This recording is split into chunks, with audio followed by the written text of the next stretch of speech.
Le Nouvel Esprit Public, Philippe Meyer, bonjour.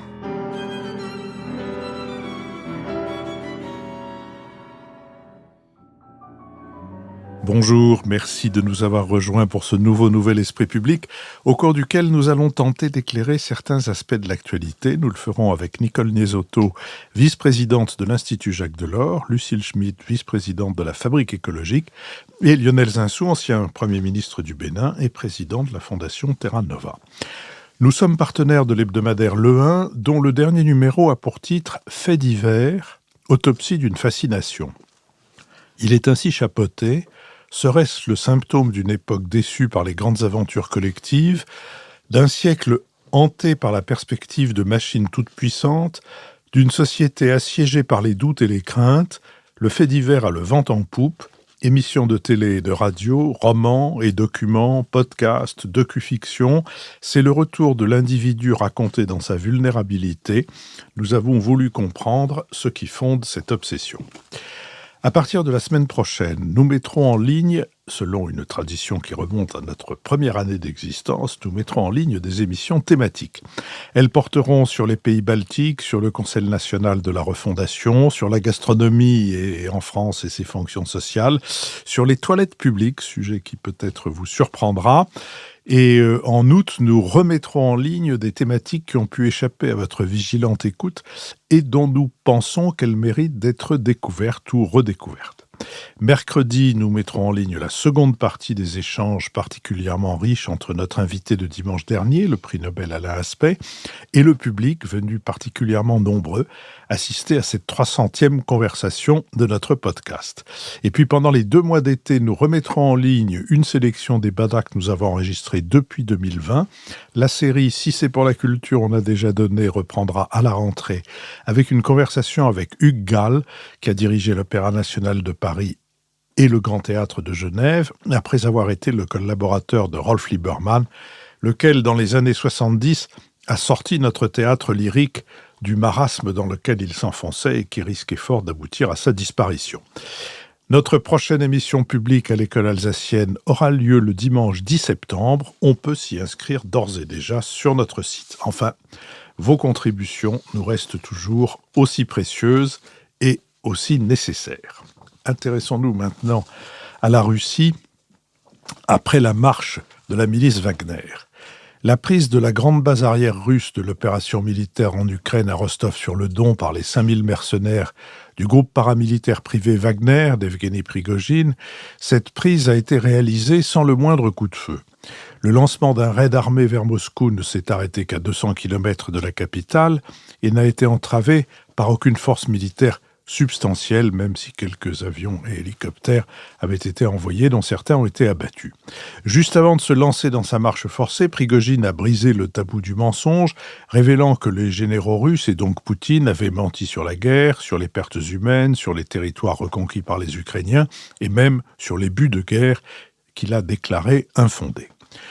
Construisant son empire médiatique et industriel à visage couvert, niant le moindre lien avec la milice Wagner spécialisée dans la guerre hybride et déployée là où la Russie défend ses intérêts sans vouloir apparaître, en Ukraine, en Syrie, en Libye, en République centrafricaine, au Mali, Prigojine n'a reconnu en être le créateur qu'en septembre 2022. Après l'avoir utilisé puis l'avoir laissé recruter des prisonniers de droit commun ayant commis des crimes de sang sans la moindre base légale, l'armée russe a interdit ces pratiques pour les reprendre à son compte. Une compétition avec Wagner s'est ensuite engagée, alors même que les 2 forces faisaient face à la contre-offensive ukrainienne. Tandis que Prigojine insultait le commandement militaire russe pour son incompétence et appelait à sa démission, ses troupes ont été privées de vivres et de munitions. L'armée russe a demandé à intégrer la milice dans ses rangs. L'incursion des groupes armés en provenance d'Ukraine dans la région de Belgorod, l'attaque de drones à Moscou, puis l'avancée de Wagner vers la capitale ont posé la question de la capacité de l'État russe à défendre son territoire. Cependant, l'élite politique a fait corps. Toute la journée du samedi, députés, gouverneurs ou élus locaux ont diffusé des messages de soutien au président. Lundi, sans le nommer, Vladimir Poutine a qualifié Evgeny Prigojine de traître, désignation qui vaut en théorie condamnation à mort. Au lieu de cela, dans la soirée, le chef du Kremlin a offert Audit Prigojine des garanties de sécurité. Il a réaffirmé que ces combattants ayant joué un rôle essentiel dans la guerre en Ukraine ne feraient l'objet d'aucune poursuite. Ils pourront au choix signer un contrat avec le ministère de la Défense et intégrer l'armée régulière russe, rentrer chez eux ou rejoindre la Biélorussie où doit s'exiler Prigojine. Lundi, l'homme d'affaires a réaffirmé que le but de sa marche n'était pas la prise de pouvoir, mais seulement d'empêcher le démantèlement de Wagner.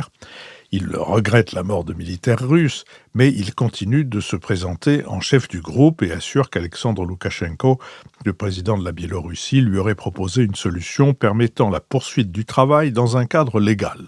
Lundi, le ministre des Affaires étrangères, Sergueï Lavrov, a assuré que la société allait poursuivre son travail en Afrique et ailleurs sur cette question. Nicole Niesotto. Oui. Moi, j'avoue en toute modestie que ce qui se passe en Russie, ce qui s'est passé en Russie la semaine dernière, défie l'entendement. Je crois que notre grammaire occidentale sur les questions stratégiques n'arrive pas à intégrer à la fois des pratiques de mafia, des pratiques de dictature, des pratiques de services secrets, plus les folies personnelles des uns ou des autres. Et donc, je ne sais pas ce qui s'est passé, et encore moins ce qui va se passer avec Wagner, dans les relations entre Prigojine et Poutine, etc., etc. Mais ce qui est certain, c'est qu'il s'est passé quelque chose d'absolument phénoménal à Moscou samedi dernier, avec... c'est presque un mauvais film de Laurel et Hardy, un dictateur qui marche sur la capitale et puis tout, qui fait une pirouette théâtrale et qui rentre, qui part, qui s'exile ailleurs. Mais moi, ce que je pense utile de faire, c'est d'essayer de séparer ce qui est certain et ce qui est incertain, ce qui est debatable, comme auraient dit les Anglais. Ce qui est certain, premièrement, c'est qu'il y a un problème sérieux dans l'armée russe. Je dis bien l'armée russe. On le savait déjà sur le plan de l'état-major, sur le plan des lignes de commandement, sur le plan de la gouvernance par la hiérarchie des soldats de base. On savait qu'il y avait un problème. On savait que les soldats étaient dans un état d'impréparation. Pour certains, ils ne savaient même pas ce qu'ils allaient en guerre. Là, ce que l'on a vu, c'est que l'état-major de la guerre en Ukraine, basé à Rostov, on a vu que cet état-major était soit impuissant, soit invisible, soit complice, en tout cas totalement inopérant. Et donc on a une armée véritablement qui est un problème majeur aujourd'hui pour les Russes. Parce qu'elle n'est pas victorieuse à l'extérieur et elle n'est pas utile à l'intérieur, ce qui dans une dictature n'est pas bon. Ça c'est certain. Deuxièmement, ce qui est certain, c'est que Prigojine a quitté la guerre en Ukraine. Il n'est plus sur le terrain ukrainien. On pense qu'il est effectivement réfugié en Biélorussie, avec une partie de ses troupes, mais pas beaucoup, d'après ce que je comprends, à peine 1 millier d'hommes sur les 25 000 dont il se targue. Mais on sait qu'il n'est plus sur le théâtre de guerre, qu'il a plutôt le statut d'un exilé politique.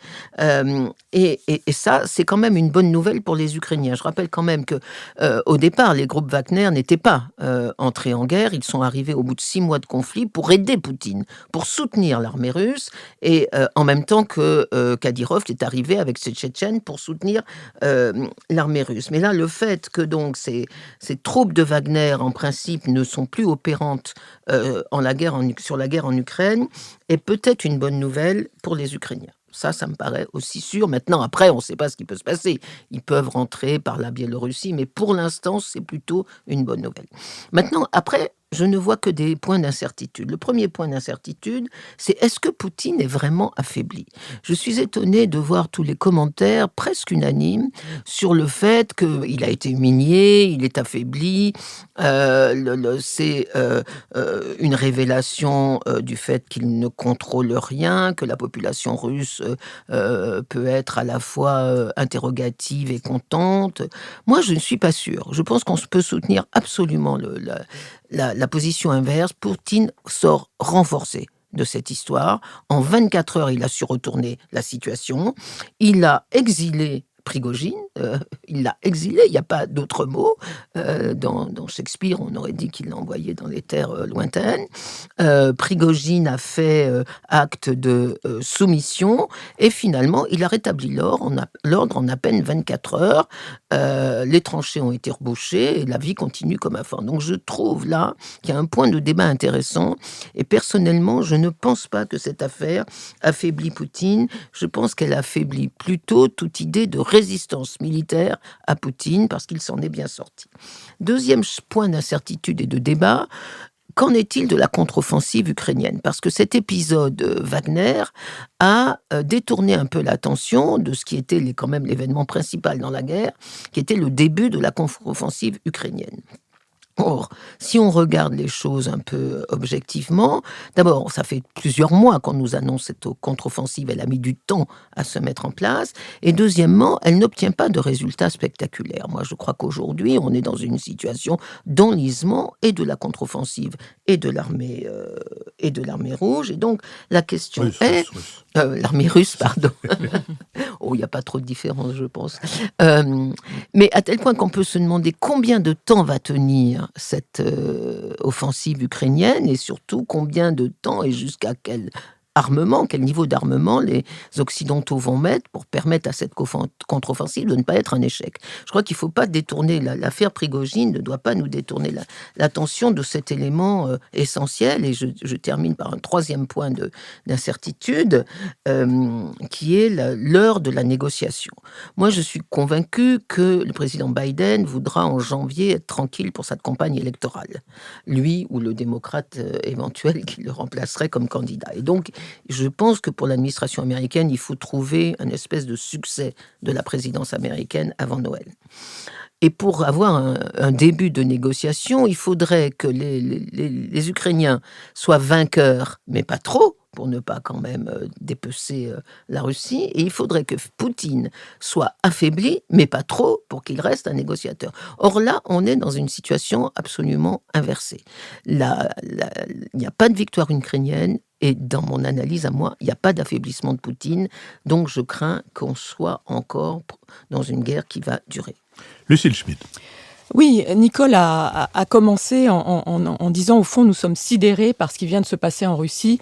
Jamais nous n'aurions imaginé qu'en 24 heures, d'abord l'affaiblissement tout de même de Poutine. Là-dessus, je diffère à Nicole. En tout cas, la possibilité que Prigojine, avec 5000 hommes, arrive à un peu plus de 200 km de Moscou dans une sorte de putsch, de coup militaire, sans rencontrer de résistance auprès de la population et s'arrête au moment où, en fait, on lui dit « si tu vas plus loin, tu vas recevoir, en fait, l'aviation va être mise en place et donc il y aura des morts et tu vas peut-être toi-même mourir ». Ça, c'est un point qui me semble assez important. C'est-à-dire que l'espèce de côté, le couteau qui s'enfonce dans du beurre, c'est quelque chose qui nous laisse perplexes parce qu'au fond, nous avions considéré que Poutine était tout-puissant et qu'il était entouré, il était imbriqué avec Prigojine d'une manière qui était absolument intense et indéfectible.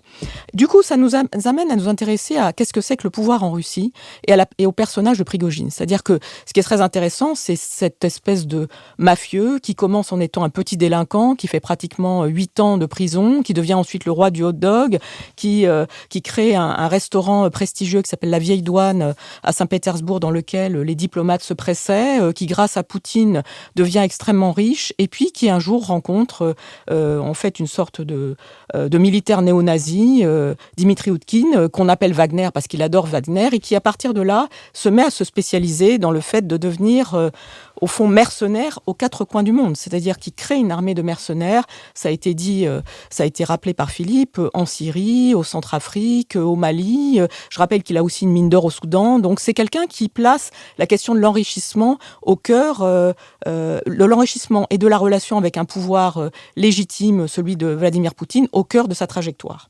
Du coup, cette question d'ailleurs de qu'est-ce que c'est qu'un mercenaire, quelqu'un comme Prigojine nous a obligés à nous poser cette question parce que au fond, c'est un mercenariat d'État qu'il a construit. Je vous rappelle aussi qu'en 2016, il crée une usine à troll et il dérange l'élection présidentielle américaine. Donc c'est quelqu'un qui partout a été faire de l'argent, mais autour d'une façon de déstabiliser les États.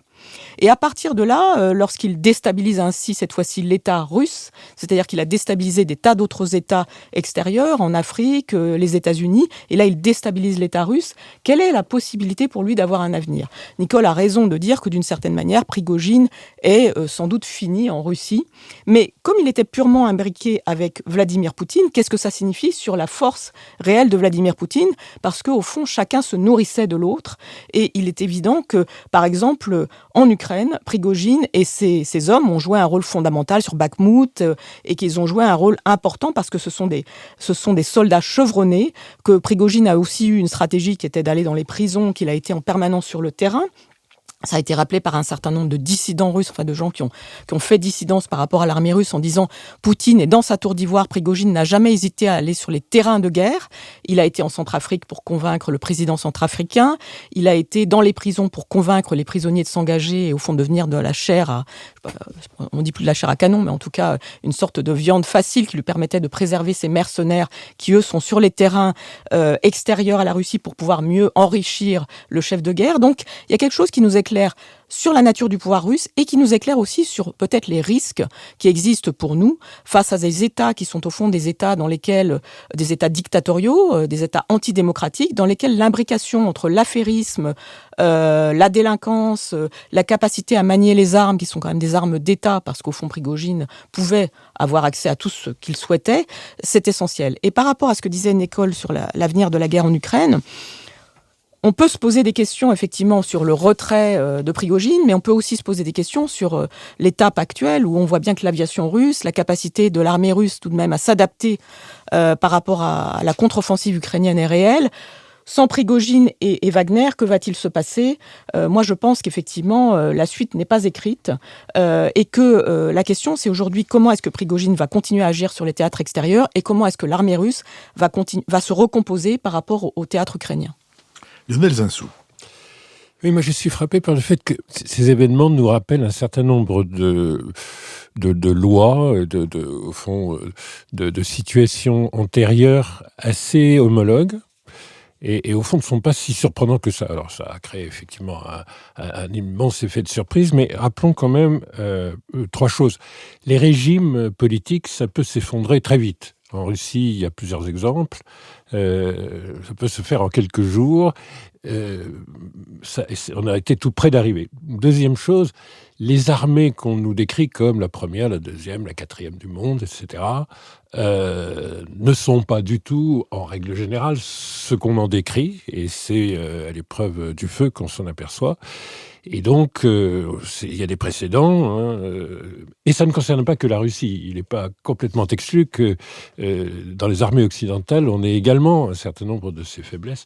Et puis l'opinion publique, c'est un peu ambigu quand même, parce qu'à Rostov ou à Voronezh, la population a acclamé Wagner quand ils arrivaient, et les a salués également par des applaudissements quand ils partaient. Effectivement, il n'y a pas eu de soulèvement populaire, de réaction pour défendre le Kremlin.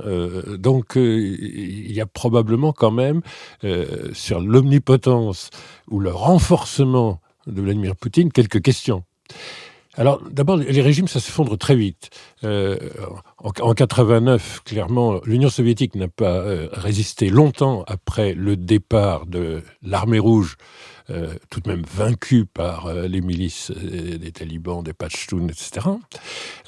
On a eu, dès qu'il y avait, au fond, des signes de défaite en Grèce, l'effondrement de la dictature des colonels, en quelques heures de manifestations à Athènes, de manifestations des étudiants de l'université d'Athènes.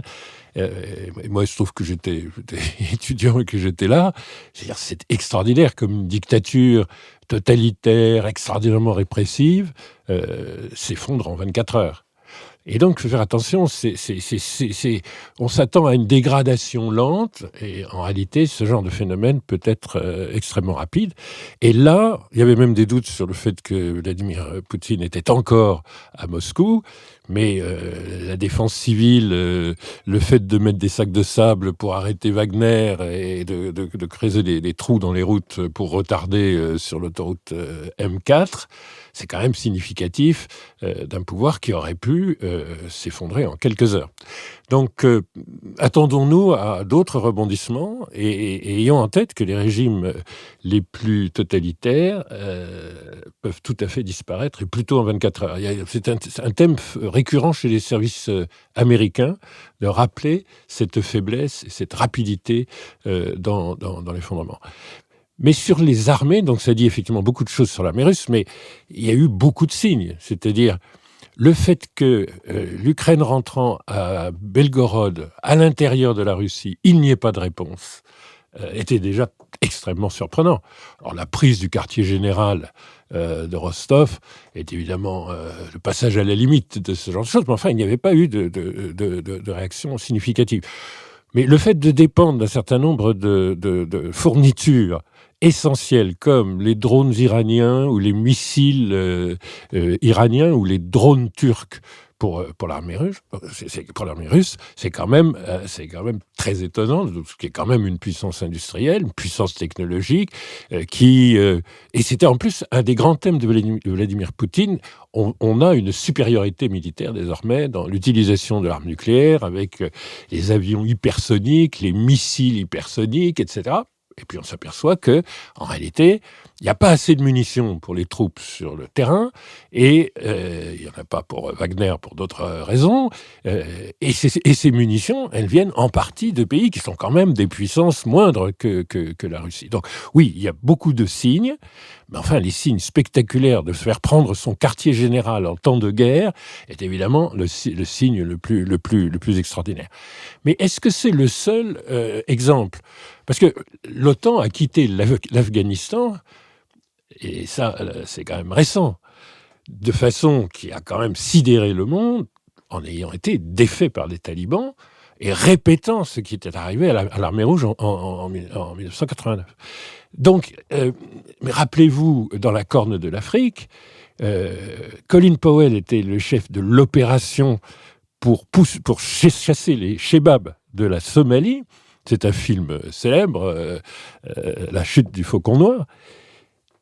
Et en fait, qui a réussi à créer un début d'ordre en Somalie, c'est une combinaison des troupes de l'Éthiopie et du Kenya, mais pas du tout l'armée américaine. Donc faire un tout petit peu attention, il n'y a pas que l'armée russe qui présente des faiblesses, et même Barkhane, au Mali, n'a pas quand même remporté une victoire très nette sur les djihadistes. Ça veut dire qu'on est dans des conflits souvent symétriques, on a des mobilisations des populations, et en fait, il n'est pas tout à fait certain, quant à la doctrine militaire, que les armées des grandes puissances soient parfaitement adaptées aux conditions aujourd'hui de la guerre. Et ça, nécessairement, dans un pays comme la France, va poser des questions. Le combat de haute intensité, le niveau de profondeur de nos réserves d'armement, qui s'épuisent à l'intérieur même des armées de l'OTAN, le fait qu'on peut être dépendant de puissances très moyennes, même sur la technologie, tout ça quand même mérite qu'on y réfléchisse, et qu'on est en train de faire des lois de programmation militaire. Nos armées ne sont peut-être pas du tout adaptées, et pas beaucoup plus que l'armée russe. Donc c'est pas simplement le chaos russe, il y a quand même quelque chose de frappant dans la déroute devant des peuples manifestement bien moins riches, d'un certain nombre de grandes armées, de grandes puissances. Donc là, il y a une réflexion à avoir. Quant à l'opinion publique, manifestement, que l'armée russe soit obligée elle-même, que Wagner le fasse. Wagner, c'est l'alliance du grand gangstérisme, du grand banditisme, avec une force militaire. Et il se trouve que ça, c'est très classique. Je veux dire, je ne sais pas dans quelles conditions on a libéré la Sicile pendant la Seconde Guerre mondiale, mais il n'est pas complètement exclu que la mafia ait été assez efficace. Et que ça ait eu d'ailleurs des conséquences après-guerre sur le statut qu'elle a pu développer entre l'Italie et les États-Unis. Donc, mais ça, c'est compréhensible. Mais violer la loi, libérer des assassins, et leur faire des contrats, parce que maintenant, on va contractualiser ces relations, et ça, dans les rangs de l'armée régulière, ça veut quand même dire que la mobilisation a été un échec terrible. Et ça veut dire que les familles civiles ne sont pas du tout prêtes à faire la guerre en Ukraine. Donc, moi, je pense que les sanctions économiques, on pense qu'elles ont eu peu d'effets, mais on ne l'a pas vraiment mesuré. Il est probable quand même qu'il y a là aussi des effets de rejet par la population. Et donc, moi, je pense que pour la guerre en Ukraine, quand même, le pouvoir russe est en train de mesurer qu'il n'a pas le soutien de l'opinion publique. Au fond, des commentaires acides, moqueurs, enflammés contre l'opération spéciale elle-même, contre l'armée, contre sa corruption, etc., par Prigojine, étaient quand même entendus par tout le monde et probablement eu un très grand écho sur l'opinion publique. Par conséquent, cette guerre est intenable pour le pouvoir. Elle lui crée des dangers qui pourraient se renouveler du type de celui qui s'est produit il y a quelques jours. Et donc, moi, je pense quand même qu'il y a un principe de réalité. Il est dans l'intérêt du pouvoir, pour se maintenir, de faire un compromis. Poutine fait des compromis en 24 heures, manifestement.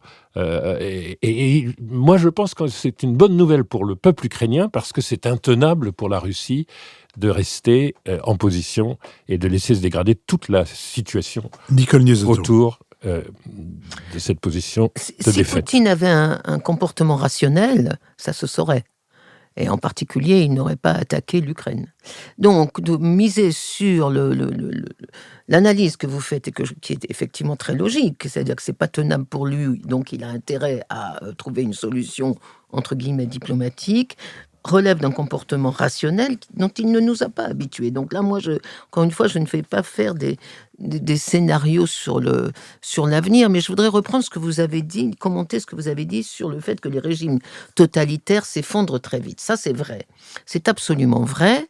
Et on en a effectivement plusieurs exemples, mais à ce moment-là, les Européens, qui sont quand même en première ligne, devraient se poser une question que, à mon sens, ils ne se posent pas, en tout cas pas officiellement, pas publiquement, qui est: quel est l'intérêt aujourd'hui des Européens?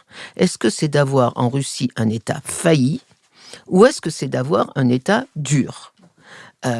Et ce débat, alors il existe un peu dans la presse, et on sait qu'un certain nombre de responsables ou d'intellectuels venant plutôt des régimes, des pays de l'Est, ont envie de voir le démembrement de la Russie réduite au grand-duché de Moscovie, et encore, ce serait peut-être beaucoup. Et alors ils n'ignorent pas les risques de chaos politique, de guerre civile, que ça pourrait entraîner, de flots de réfugiés que ça pourrait entraîner chez eux, mais il y a une espèce de volonté de voir ce régime, cette Russie défaite, anéantie, morcelée, qui, à mon avis, anime une partie de l'opinion publique à l'Est. Je pense qu'en revanche, de l'autre côté, dans la vieille Europe et chez la plupart des dirigeants, y compris les dirigeants polonais et autres baltes, il y a quand même le sentiment que le chaos russe est une porte de Pandore ouverte sur un éventuel chaos nucléaire qui n'est dans l'intérêt de personne. Je voudrais juste rappeler qu'en 90, quand l'Union soviétique s'est effondrée et qu'on avait craint une dissémination, non pas des armes nucléaires, mais des savants nucléaires, de l'intelligence nucléaire, il y avait eu une mission à l'époque dirigée par le sénateur démocrate américain Sam Nunn, qui était faite en coopération avec le ministère de la Défense russe, ou en tout cas ce qui restait des soviétiques, pour mettre en sécurité le potentiel nucléaire de l'URSS, et en particulier, pendant plusieurs années, les États-Unis avaient payé les salaires des savants atomiques russes pour ne pas qu'ils émigrent aux quatre coins de la Terre et qu'ils vendent leurs services aux Coréens, aux Iraniens, etc.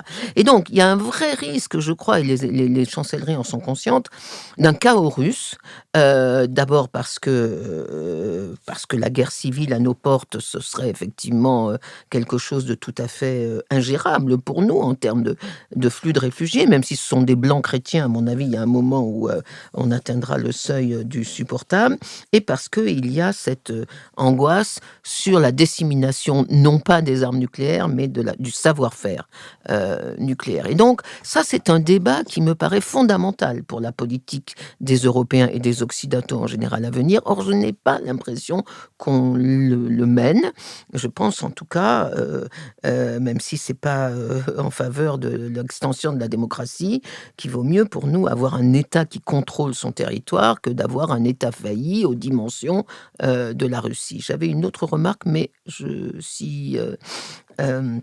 je voulais juste dire sur votre deuxième remarque, Lionel, sur le fait que toutes les armées, même les armées occidentales, ont des faiblesses, ce qui est vrai, qu'elles ne sont pas si fortes que ça, c'est vrai. Mais je crois que ce qu'il y avait de sous-entendu derrière votre critique, c'est cette idée que la guerre en Ukraine pourrait être le modèle des guerres futures et que donc nos armées ne sont pas du tout adaptées à mener des guerres de haute intensité. Je ne crois pas du tout que l'Ukraine soit le modèle des guerres futures. Il n'y a personne d'autre que la Russie contre laquelle on pourrait mener une grande guerre comme cela. Je ne vois pas les Iraniens nous envahir, les Turcs nous attaquer. Enfin, il n'y a pas de possibilité de répétition en dehors de la Russie d'une guerre de ce type qui mélange à la fois les combats des tranchées de la Première Guerre mondiale, les bombardements de la Seconde Guerre mondiale et la haute intensité spatiale, numérique, dronique, etc. Et donc, non, on ne peut pas tirer comme conclusion de la guerre en Ukraine que nos armées ne sont pas inadaptées. Je rappelle quand même que la France vient de faire un essai exceptionnel qui est passé complètement inaperçu. On a développé un planeur hypersonique, ce qui est quand même exceptionnel, en particulier pour l'avenir de la dissuasion, et on est loin, loin, loin d'être à la traîne des autres armées. Lucille Schmitt. Oui, je pense qu'on a toute une discussion entre nous trois sur la question de la nature du pouvoir russe. Et Lionel nous disait, au fond, les pouvoirs qui sont à la fois mafieux et puis dictatoriaux, c'est une grande constante dans l'histoire. Certes, mais aujourd'hui, la Russie, d'abord, elle est en Europe. Ensuite, elle a une armée puissante, c'est une puissance nucléaire. Et par ailleurs, je pense que Vladimir Poutine n'a pas beaucoup d'équivalent dans l'histoire, dans le genre personnalité paranoïaque, venue des services secrets, FSB, SRU, etc. Et par rapport à tout ça, moi je pense qu'en tout cas, il y a une particularité de la menace russe par rapport à l'Union européenne sur laquelle je voudrais insister. Après, ce qui est très intéressant, c'est qu'au fond, Vladimir Poutine a aussi construit son pouvoir, certes sur la terreur, mais également sur le goût de l'argent. Et c'est pour cette raison même que, d'ailleurs, il a réussi à avoir autour de lui des oligarques. Certains ont été ensuite éloignés, expulsés, martyrisés. Mais de toute façon, la question de l'argent et la question du rôle des services secrets est essentielle pour la stabilité du pouvoir russe. Et au fond, aujourd'hui, la question qu'on se pose sur la fragilité ou la puissance renforcée de Vladimir Poutine, elle tient à des choses sur lesquelles on a peu d'éléments. C'est-à-dire qu'on ne sait pas, par exemple, s'il est autant soutenu par les affairistes qu'il l'a toujours été. On ne sait pas s'il est autant soutenu par les services qu'il l'a toujours été. On ne sait pas, comme ça a été répété, dit par à la fois Nicole et Lionel, si la population russe le soutient aujourd'hui, parce que ça, je crois qu'on peut le dire, effectivement, la mobilisation, je ne sais pas si elle a été un échec, mais en tout cas, elle a donné le sentiment d'une profonde injustice par rapport à la possibilité de certains d'y échapper, et elle a certainement déclenché chez les maires, et peut-être aussi les pères, mais on parle toujours des mères, un sentiment de menace sur leurs enfants qu'elles n'éprouvaient pas jusqu'à présent. Donc en tout cas, tout ce qui avait permis à Vladimir Poutine, qui avait préservé une certaine qualité de vie, si on peut dire, de la société russe, a été remis en cause, on l'avait dit d'ailleurs dans cette émission, avec la mobilisation et le rôle donné à Prigojine. À partir du moment où Prigojine, qui est un traître, est exonéré des conséquences de la traîtrise, qui ont toujours frappé de manière impitoyable à la fois les opposants à Poutine et aujourd'hui les citoyens russes, il me semble qu'il y a des éléments de déstabilisation profonde et que dans les semaines qui viennent, ce qui va être essentiel, c'est de regarder au fond si Poutine continue d'être soutenu par ceux qui ont de l'argent et qui veulent faire des affaires alors même qu'il y a les sanctions, par la société russe et aussi, comme ça a été rappelé, je crois, par vous deux, la question des institutions et de l'armée et les services secrets. Je vous propose que nous nous intéressions maintenant au second sujet que nous avons envisagé, celui de Mayotte, sujet d'ailleurs peu ou pas assez souvent traité. À Mayotte, 101e département français, marqué par de récurrents épisodes de violence et de tensions sociales, l'opération Wambushu, c'est-à-dire reprise en main, a été lancée le 24 avril. Selon le ministre de l'Intérieur et des Outre-mer, il s'agit de lutter contre la délinquance et l'insécurité en détruisant certains bidonvilles et en expulsant des étrangers en situation irrégulière, principalement des Comoriens. Les autorités ont l'intention d'expulser entre 10 000 et 20 000 sans-papiers. Mayotte compte 310 000 habitants, dont on estime que la moitié sont étrangers. L'opération s'est rapidement heurtée à 2 obstacles majeurs, le refus des Comores voisines d'accueillir leurs ressortissants expulsés et les multiples recours judiciaires déposés par des familles de clandestins. Dès le 2e jour, l'opération a été suspendue par le tribunal judiciaire qui considérait la démolition des bidonvilles illégale avant que le tribunal administratif de Mayotte ne tranche finalement en faveur de l'État. Plus de 400 policiers et gendarmes supplémentaires sont sur l'île, portant à 1800 les effectifs des forces de l'ordre présents sur place. Malgré la multiplication des plans pour Mayotte, les services publics dans l'île sont en déshérence, pas assez d'écoles pour scolariser tous les enfants, 6 à 7 000 enfants sont déscolarisés, peu d'accès à la santé et un manque flagrant de personnel soignant. L'accès à l'eau potable est une problématique majeure, marquée par des coupures d'eau 4 fois par semaine. La situation de mal-logement est massive, 57% des ménages vivent dans des conditions de surpeuplement, 40% des logements sont en tôle, 30% des logements ne sont pas raccordés à l'eau, 10% n'ont pas l'électricité. Musulmane à 95%, Mayotte a voté pour Marine Le Pen à 59,10% au second tour de l'élection présidentielle de 2022. Les 24 et 25 juin, 2 mois après le début de l'opération, le ministre de l'Intérieur a effectué un déplacement pour défendre un premier bilan de l'opération, soutenu localement, mais dénoncé par plusieurs associations, dont la CIMA des Médecins du Monde, comme tout sécuritaire. Gérald Darmanin a précisé que l'intervention sera prolongée de plus d'1 mois, puis qu'un deuxième type d'opération débutera en septembre, ciblant par des procédures judiciaires l'agriculture et la pêche illégale, ainsi que les marchands de sommeil. Il a affirmé qu'en 2 mois, les violences contre les personnes ont été réduites de 22% et les cambriolages, vols et atteintes aux biens de 28%, revendiquant aussi avoir divisé par 3 le flux entrant de clandestins. Le dernier objectif de Wambushu, la lutte contre la criminalité, pose des problèmes de surpopulation carcérale. Dans l'unique prison de l'île, le taux d'occupation est passé à 230%. La construction d'une nouvelle prison et d'un nouveau centre de rétention est envisagée, mais aucun terrain n'a encore été identifié pour les bâtir. Le ministre a promis de revenir en septembre prochain. Sur cette question, Lionel Zinsou. Oui, alors il y a des événements à Mayotte qui sont majeurs. Il y a la présence du ministre de l'Intérieur que les élus locaux qui sont LR ou macronistes saluent en disant la prochaine fois que vous viendrez, on espère que vous aurez gagné un grade de plus. Donc il se passe des événements qui ont une dimension nationale. Et pourtant, Mayotte ne peut pas être la métaphore des problèmes de l'immigration et de leurs solutions pour la France hexagonale, comme on dit dans les départements d'outre-mer. La France, parce qu'on ne peut pas dire la France métropolitaine, donc la France hexagonale. Ça n'est pas la métaphore, c'est un cas totalement particulier.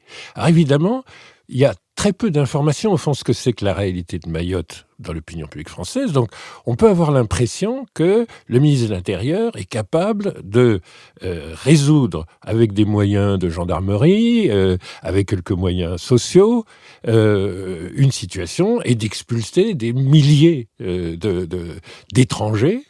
Alors, est-ce qu'un Comorien à Mayotte est un étranger ? C'est un peu comme, au fond, si les continentaux en Corse étaient considérés comme des étrangers. Faire un tout petit peu attention sur le statut d'étranger, si vous voulez, à l'intérieur de Mayotte. Mais bon, il y a 50% d'étrangers et on va, au fond, rôder des méthodes où je rase les bidonvilles. On pourrait essayer de faire ça à Nanterre, hein, mais ça donnerait des résultats un peu différents. Je reconnais d'ailleurs que le grand bidonville de Nanterre de mon adolescence, il a quand même disparu. Mais je veux dire, comme si on était dans la métaphore. Ça mérite un moment d'arrêt parce qu'il y a encore des images, on peut facilement les voir sur Internet, sur ce qu'était ce bidonville qui durait jusqu'au milieu des années 70 à peu près, le caractère gigantesque de ce bidonville et l'extraordinaire condition de mal logement de ceux qui étaient à l'intérieur, qui pour la plupart d'entre eux étaient des Nord-Africains ou des Africains subsahariens. Tout ça est, pour beaucoup d'entre nous, hier, et je crois, mérite d'être regardé, à la fois pour se souvenir de la manière dont ces gens ont été traités, et en même temps pour mesurer le chemin parcouru. Pardon, Lionel. Non, absolument. Donc, moi, ce n'est pas la métaphore de la situation d'immigration. Ça ne sert à rien, même si c'est corrélé dans le temps, pour le débat sur le traitement de l'immigration. On montrerait, avec des mesures de force, on arrive à expulser beaucoup de gens, mais enfin, on les expulse vers 70 km en face, chez eux, gens qui parlent les mêmes langues, etc. Et puis, clairement, on a une situation historique inouïe à Mayotte, qui n'a évidemment aucun rapport avec la situation française. L'Assemblée générale des Nations unies considère que Mayotte devrait faire partie des Comores, pays indépendant de 1975. À part qu'il y a un problème, c'est que le Conseil de sécurité n'a pas avalisé ces résolutions, la résolution 3385, parce qu'il y a aussi un autre principe de droit international qui est l'autodétermination des peuples, et de façon constante, les référendums ont montré que les Mahorais, les habitants de Mayotte, ne voulaient pas faire partie de l'Union des Comores, c'est-à-dire rejoindre les 3 autres îles.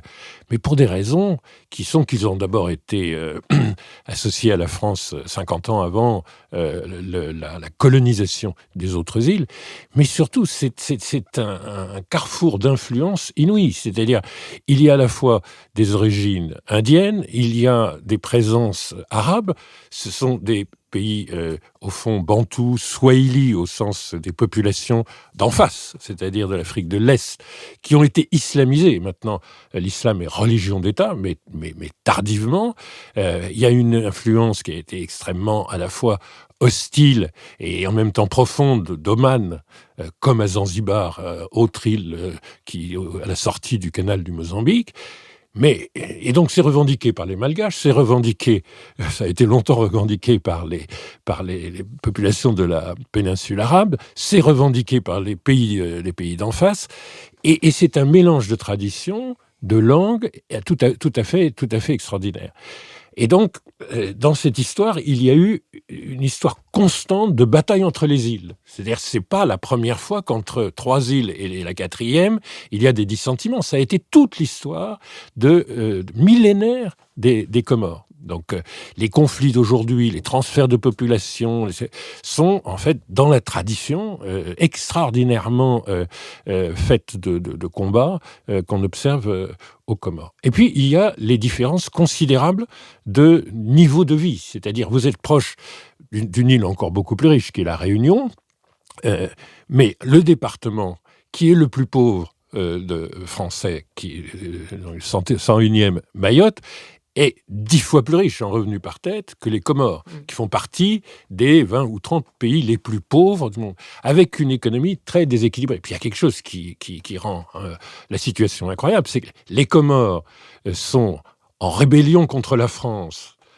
parce qu'ils estiment que c'est un territoire comorien et qu'ils ont une légitimité de droit international, mais la population comorienne en France n'est pas loin d'être aussi nombreuse que la population comorienne aux Comores même. Et Marseille est la plus grande ville comorienne, devant Moroni, la capitale. Et la France est regardée évidemment comme une autre terre de légitimité des Comoriens, et la France, au fond, en termes d'aide publique au développement, tient debout l'économie comorienne, et les retours d'épargne des Comoriens de France. Alors, les Comoriens de France peuvent aussi, d'ailleurs, être à La Réunion, pas simplement à Marseille et dans la France hexagonale. Et donc, ce pays est à couteau tiré avec la République française sur une revendication territoriale, empêche les expulsions, bon, maintenant on a trouvé un accord, mais dépend intégralement de la France ou des Comoriens de la diaspora française. Donc c'est une situation qui n'est pas la métaphore de l'immigration, en France. Elle ne peut pas servir au débat. C'est une situation extrêmement envenimée et, malgré tout, de petite échelle. 300 000 personnes, probablement, au fond, 100 000 personnes qui font un problème de délinquance majeure, etc. Mais au fond, assez facile à résoudre, comme on a résolu pas mal de problèmes dans d'autres départements d'outre-mer, avec les moyens de la République française. C'est-à-dire, ce sont des populations qui vivent énormément du RSA, des transferts de la métropole. En les accroissant, on peut profondément assainir Mayotte. Il ne faudrait pas que ce qui est en train de se faire par M. Darmanin s'arrête une fois que les caméras s'éteignent, parce qu'il y a un travail de fond à faire à Mayotte. Mais Mayotte est à 70 km d'un des pays les plus pauvres du monde. Cette confrontation de populations identiques, avec des niveaux de 10 fois différents et supérieurs d'un côté par rapport à l'autre, est une situation qui va rester explosive. Lionel, vous avez dit que Mayotte, l'islam était une religion d'État, vous vouliez dire religion nationale, je le dis pour nous épargner un certain nombre de tweets furibonds. Non, mais c'est les termes de la Constitution, en fait. C'était d'abord considéré comme la religion inspiratrice des valeurs de la République, et ça a été renforcé dans les années récentes sur le thème de l'islam, religion d'État. Dans l'Union des Comores. Oui, dans l'Union des Comores, oui, mais pas à Mayotte. Oui, vous avez dit, oui. Ah oui, excusez-moi, alors oui, tout à fait. On parlait des Comores. Oui. Moi, il y a au moins 95% de Oui, alors ce n'est, effectivement, vous avez raison, Lionel, Mayotte n'est pas une métaphore de la situation en France, mais c'est sans doute une métaphore de la situation entre l'Europe et l'Afrique, c'est-à-dire on a les deux mêmes situations, c'est un différentiel de développement économique et de richesse absolument faramineux entre les deux cibles entre les deux rives de la Méditerranée, qui crée un appel forcément du sud vers le nord, et deuxièmement, la même impasse dans les politiques à suivre, c'est-à-dire est-ce qu'on suit une politique sécuritaire ou une politique humanitaire. Et je crois quand même qu'il y a cette idée, Mayotte est une vraie tragédie, mais je crois qu'il faut la regarder en face, parce qu'elle anticipe ce que nous devrions peut-être apprendre pour gérer à terme la question de l'immigration venant en Europe. Et on dit ceci, pour ce qui concerne la France, malgré tout, les dilemmes auxquels la France est confrontée sur Mayotte sont les mêmes que les dilemmes auxquels la France est confrontée vis-à-vis de l'immigration clandestine en général. C'est-à-dire, premièrement, est-ce qu'on expulse ou est-ce qu'on intègre ? Deuxièmement, est-ce que la référence c'est la loi ou est-ce que c'est la morale ? Troisièmement, est-ce qu'on cherche une solution locale ou est-ce qu'on élargit pour trouver des solutions régionales? Et ça, ces trois dilemmes, c'est vraiment ceux qui attendent toutes les politiques françaises pour la gestion de l'immigration. Sur Mayotte, et vous avez eu raison de mettre en avant l'histoire particulière de Mayotte, qui est faite de haine, de rancune, d'héritage historique abominable, des deux côtés d'ailleurs. Mais pour le premier pas, expulser ou intégrer? Intégrer, c'est quand même très difficile, même si Mayotte est, selon un auteur, un îlot de pauvreté dans un océan de misère. C'est-à-dire, même si Mayotte est 1000 fois plus riche que les autres Comores, malgré tout, c'est un pays très très pauvre. 28% de chômage, 70% sous le seuil de pauvreté, 33% d'illettrés. Donc, intégrer 50% de clandestins dans une économie qui déjà est à la dérive, ça paraît très difficile. Mais expulser également, vous l'avez dit, le gouvernement des Comores, les îles de Comores jouent sur cette population. Ils en expulsent exprès pour embêter parfois Mayotte, même si on a trouvé, effectivement, Emmanuel Macron a trouvé un accord récemment. Mais il y a surtout cette attraction pour la sécurité médicale à Mayotte. C'est un département français qui jouit en principe des mêmes avantages que dans tous les départements français. Donc il y a des hôpitaux et 69% des femmes qui accouchent à Mayotte sont des étrangères, viennent des Comores, ne sont pas des comment dit-on, des Mayotiens, des Mahorais, voilà. Et donc, alors on pourrait dire, on les relocalise en métropole. On essaye de les faire venir, alors, on ne sait pas comment on les fait venir, mais de les dispatcher sur le territoire métropolitain, puisqu'après tout, ce sont des Français, c'est un département français, sauf que c'est quand même extrêmement difficile de faire accepter en France l'arrivée d'une population de réfugiés. Et donc, là, c'est le premier dilemme. Il y a pas, moi, je suis pas favorable au grand discours de Darmanin, mais il y a effectivement une espèce d'impasse. Ce serait mieux de les intégrer? C'est impossible. On essaye de les expulser, c'est impossible. Et donc, on fait au jour le jour. Je crois que voilà. Quant à le deuxième débat, est-ce qu'il faut la loi ou la morale? Moi, je trouve qu'effectivement, tous ces gens qui sont exclus de leur case, où ils habitaient depuis des dizaines d'années avec des enfants qui sont scolarisés, etc., tout cela est terrible sur le plan humanitaire. Ça fait des familles dispatchées, des adolescents sans parents, etc.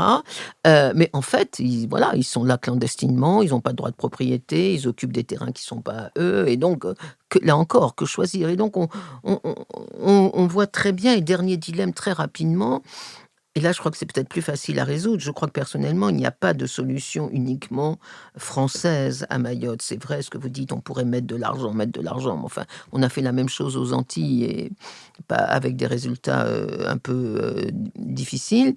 Mais une solution régionale entre Madagascar, les Comores et Mayotte, il y aurait lieu d'avoir un peu comme ce qui existe dans les Caraïbes, un forum Caraïbes, un forum local pour essayer de mieux répartir à la fois le développement économique et la question des réfugiés. Mais c'est quand même un dilemme absolument abominable devant les responsables français. Lucile Schmitt.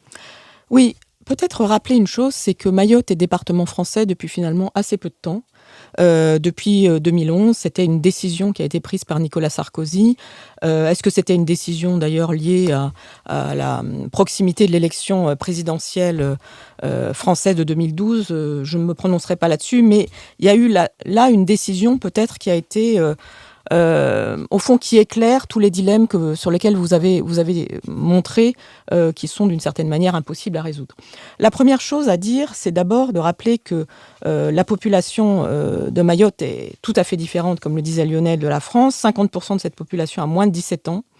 C'est effectivement des ordres de grandeur qui sont assez faibles, 300 000 personnes, mais c'est une structure de population profondément différente, et notamment parce que, je voulais rappeler qu'il y a à peu près 5 à 6 000 jeunes qui sont déscolarisés à Mayotte, qui n'ont pas, au fond, qui ont pu avoir accès à l'école, mais qui n'y ont plus accès, et que ça crée ce phénomène de bande, de violence. De plus en plus jeunes, on caillasse, on est délinquant, on attaque les bus scolaires, et beaucoup d'écoles à Mayotte, c'est dit par les élus mahorais en nombre, sont aujourd'hui entourées de barbelés. Et depuis quelques années, au fond, tout ce qui était service public, tout ce qui est accès au fond aux services à Mayotte, c'est entouré de barbelés parce que la délinquance est devenue au fond un problème quotidien pour les Mahorais.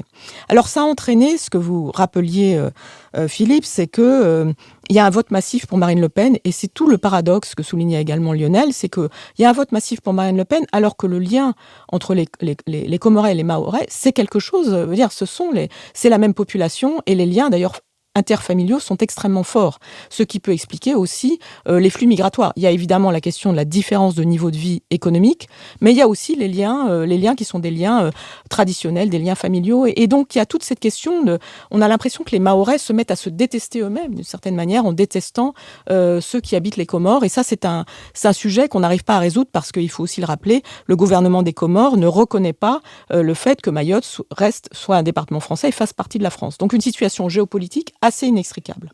À partir de là, ce qui était également assez intéressant, c'est que par rapport à l'opération menée par Gérald Darmanin, qui est une opération, je crois qu'on peut le dire, qui vise à l'efficacité en apparence, mais qui est d'abord une opération, je trouve, assez électoraliste, elle a été massivement soutenue par les élus mahorais, mais elle a été massivement dénoncée aussi par les associations humanitaires. Nicole rappelait qu'il y a une sorte de choix entre le sécuritaire et l'humanitaire. Les associations humanitaires qui travaillent à Mayotte, mais dénoncées par les élus mahorais, disant « Oui, mais vous, qui vivez en France, vous ne voulez pas voir la réalité de la situation que nous vivons, qui est une situation en fait invivable, où à la fois les bidonvilles, la question de la santé, la question de l'éducation, tout se dégrade. Est-ce que là-dessus, c'est mettre de l'argent qui peut résoudre les choses ? Je ne crois pas. Mais par ailleurs, ce qui est essentiel, c'est tout de même de se dire que nous fabriquons des monstres à Mayotte. C'est-à-dire qu'il y a une question de responsabilité de l'ensemble de la nation française. Nous fabriquons des monstres à Mayotte parce que nous avons des enfants déscolarisés de plus en plus jeunes, qui versent dans la délinquance de plus en plus jeune. Et on voit bien que sur la question de l'accès à la santé, les choses se dégradent également de plus en plus, comme le fait que 80% de la population est aujourd'hui en dessous du seuil de pauvreté. Donc on ne peut pas résoudre ça à une question sécuritaire. Et par ailleurs, on ne peut pas se contenter d'écouter les élus mahorais qui versent de plus en plus dans une position très à droite, qui disent au fond, parce que vous n'habitez pas Mayotte, vous ne pouvez pas comprendre ce qui s'y passe. On est obligé, quand on a un département français, de considérer qu'on applique dans un département français les lois de la République, et ces lois ne sont pas seulement sécuritaires. Lionel Zinsou ? 2 commentaires. Merci de me donner acte du fait que ça n'est pas une métaphore de l'immigration des politiques à mettre en œuvre avec détermination, brutalité, contre toutes les associations, y compris catholiques, etc. Bon, merci pour ça. Mais ça n'est pas non plus une métaphore des problèmes entre l'Afrique et l'Europe. Parce que, encore une fois, vous avez 70 kilomètres qui séparent des populations identiques. Quand vous avez des flux qui passent par la Libye ou la Tunisie et qui vont à Lampedusa, etc., vous n'êtes pas devant des populations qui parlent la même langue et qui appartiennent à la même civilisation et qui ont la même histoire, qui a été une histoire très difficile entre eux. Donc ça, c'est quand même très, très différent. D'autre part, la Tunisie, l'Algérie, le Maroc font partie des 10 pays les moins pauvres d'Afrique, les plus avancés en Afrique. Et il se trouve que là, on est dans les 10 pays les plus pauvres d'Afrique. Et donc l'écart entre être tunisien et être français, et ça n'a rien à voir avec celui des Comores par rapport à Mayotte et à la France en général. Donc c'est une situation extrême et une situation où c'est le même sous la forme du même qui est en train d'immigrer d'une île à l'autre et qui n'a fait que ça dans son histoire, de bouger. Mais je voudrais ajouter qu'il y a un facteur aggravant qui va intéresser Lucille, c'est que c'est une des pires situations en matière d'effet du changement climatique. C'est-à-dire les fleuves asséchés, des problèmes d'eau absolument, et qui sont communs à Mayotte et aux Comores. Moi, je pense qu'il y a un besoin de plan de développement qui, heureusement, n'est pas très difficile à financer, parce qu'encore une fois, c'est 300 000 personnes. Alors, une autre chose qui fait que ce n'est pas une situation comparable au reste des relations franco-africaines, c'est qu'il y a 40% d'étrangers, entre guillemets. Pour l'instant, on n'a pas, si vous voulez, 30 millions d'étrangers déjà installés en France qui seraient candidats à augmenter. On est donc très très loin d'être une métaphore. C'est vraiment une situation spécifique sur Marine Le Pen. Ça, c'est très inquiétant. Parce qu'ils sont musulmans de sang mêlé. Grosso modo, c'est quand même pas ce qui est en la plus grande affinité avec le Rassemblement national. Et ils votent à 60%. Donc, c'est dire que quand vous avez des situations de flambée de violence complètement anomiques, on a un vote Rassemblement national extrêmement élevé, même de population totalement paradoxale et totalement haïe et détestée par le noyau dur des militants. Oui, mais qu'est-ce qui se passe maintenant en Seine-Saint-Denis ? Et quand verrons-nous la Seine-Saint-Denis voter à 60% pour le Rassemblement national? Là, il y a une métaphore à laquelle il faut réfléchir. Merci. Merci. Je vous propose que nous constations la fin de cette émission, puis exactement l'ouverture de sa dernière session, celle de séquence, celle des brefs, que je vais ouvrir en faisant, je l'ai déjà fait une fois, il y a un peu plus d'1 an, mais je voudrais refaire, parce qu'ils sont en difficulté, je voudrais refaire un appel à l'attention envers un site internet qui s'appelle Médiacité et qui s'est voué aux enquêtes sur les grandes métropoles urbaines en France. La presse quotidienne régionale est dans beaucoup d'endroits assez peu dynamique, assez peu curieuse de ce qui se passe et assez orientée vers une forme de contenu qui ne pose de problème à personne. Médiacité, sans jouer les Don Quichotte, a décidé de créer dans des métropoles comme Nantes, comme Montpellier, comme Lille, etc., de créer des équipes qui font un travail de reportage et d'enquête qui est très utile. Si Médiacité on connaît des difficultés, c'est parce que les maires de ces villes ou d'autres personnes qui sont mises en cause dans les enquêtes de médiacité leur font des procès qui évidemment coûtent très cher et qu'ils gagnent la plupart du temps, mais gagner un procès, ça n'est pas nécessairement retrouver l'argent qu'il vous a coûté. Donc allez voir Médiacité et si, comme je le pense, ça vous paraît intéressant, soutenez-les. Lucille Schmitt. Oui, merci Philippe. Je voulais recommander d'aller voir un film qui s'appelle Love Life, d'un cinéaste japonais que j'aime beaucoup, qui s'appelle Koji Fukada. Et pourquoi est-ce qu'il faut aller voir Love Life ? Bon, c'est un beau titre, mais en fait, il ne rend pas compte de ce que décrit le film, qui est en fait une espèce de vie de la famille japonaise qui petit à petit va complètement se dérégler. Love Life, en fait, c'est lorsque vous êtes dans une vie conventionnelle, lorsque vous semblez heureux, comment vos souvenirs, ce que vous avez vécu auparavant, vous saute à la figure à l'occasion d'un drame intime, et comment, d'une certaine manière, la vie rêvée, la vie intime rêvée n'est jamais en fait possible à vivre dans la vie réelle.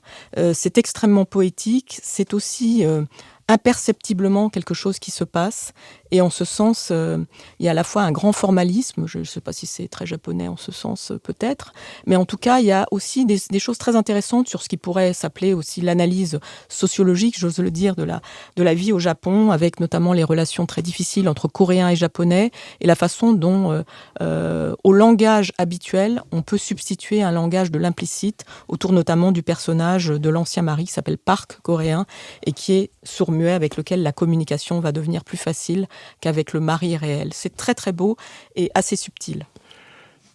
Prenez un mari sourd-muet et vous vous en porterez mieux. Nicole Niesotto. Moi, j'ai plusieurs petites brèves, vite fait.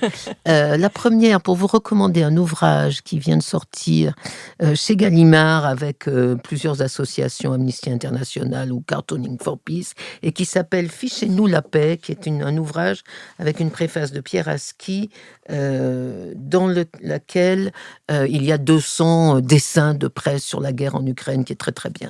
Deuxième petite brève très rapide pour vous recommander l'abonnement à une revue excellente qui est une des rares revues généralistes françaises qui vit essentiellement de ses abonnements et pas de la publicité, qui est la revue Esprit. J'aurais dû en parler plus souvent dans cette émission, mais je le fais maintenant. Et troisième petite brève, je viens de terminer ma seconde relecture de Henning Mankell. Alors là, c'était un ouvrage prémonitoire qui s'appelle La muraille invisible, qui est une enquête du commissaire Wallander sur l'abîme ouvert par Internet. Cet ouvrage c'est un polar, qui a été écrit en 98, donc avec une vision prémonitoire de ce qu'on peut faire comme mal avec le système Internet, qui est absolument exceptionnel. Lionel Zinsou. Moi, je recommanderais bien la lecture du roman de Martin Hirsch. Alors, le titre le dessert peut-être un petit peu, parce que solastagique, au pluriel, c'est difficile même à la caisse de la librairie de demander où est le solastagique. Bon, algique, pardon.